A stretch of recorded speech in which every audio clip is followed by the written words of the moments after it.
Josué, chapitre 9. À la nouvelle de ces choses, tous les rois qui étaient en deçà du Jourdain, dans la montagne et dans la vallée, et sur toute la côte de la grande mer, jusque près du Liban, les Hétiens, les Amoréens, les Cananéens, les Phéréziens, les Héviens et les Jébusiens, s'unirent ensemble d'un commun accord pour combattre contre Josué et contre Israël. Les habitants de Gabaon, de leur côté, lorsqu'ils apprirent de quelle manière Josué avait traité Jéricho et Haï, eurent recours à la ruse et se mirent en route avec des provisions de voyage. Ils prirent de vieux sacs pour leurs ânes et de vieilles outres à vin déchirées et recousues. Ils portaient à leurs pieds de vieux souliers raccommodés et sur eux de vieux vêtements. Et tout le pain qu'ils avaient pour nourriture était sec et en miettes. Ils allèrent auprès de Josué au camp de Gilgal, et ils lui dirent, ainsi qu'à tous ceux d'Israël, nous venons d'un pays éloigné, et maintenant faites alliance avec nous. Les hommes d'Israël répondirent à ces Héviens, peut-être que vous habitez au milieu de nous, et comment ferions-nous alliance avec vous? Ils dirent à Josué, nous sommes tes serviteurs. Et Josué leur dit, qui êtes-vous, et d'où venez-vous? Ils lui répondirent, tes serviteurs viennent d'un pays très éloigné, sur le renom de l'Éternel, ton Dieu, car nous avons entendu parler de lui, de tout ce qu'il a fait en Égypte, et de la manière dont il a traité les deux rois des Amoréens au-delà du Jourdain, Sion, roi de Hesbon, et Og, roi de Basan, qui était à Ashtaroth. Et nos anciens et tous les habitants de notre pays nous ont dit, prenez avec vous des provisions pour le voyage, allez au-devant d'eux, et vous leur direz, nous sommes vos serviteurs, et maintenant faites alliance avec nous. Voici notre pain.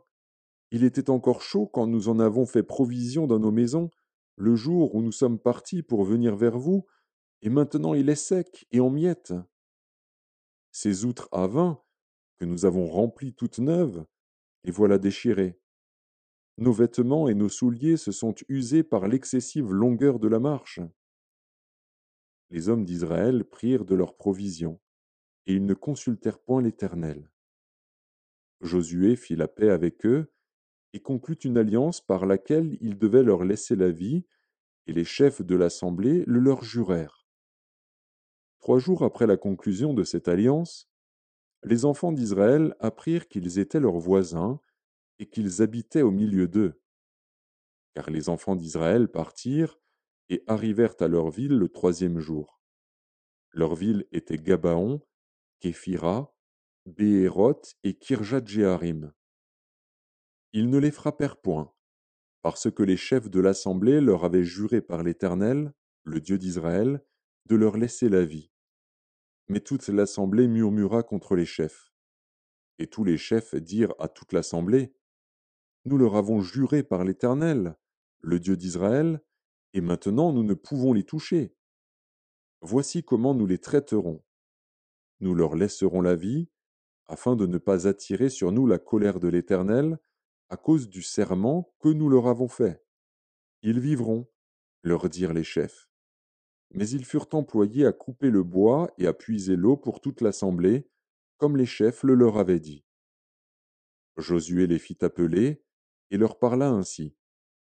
Pourquoi nous avez-vous trompés, en disant, nous sommes très éloignés de vous, tandis que vous habitez au milieu de nous? Maintenant vous êtes maudits, et vous ne cesserez point d'être dans la servitude, de couper le bois et de puiser l'eau pour la maison de mon Dieu.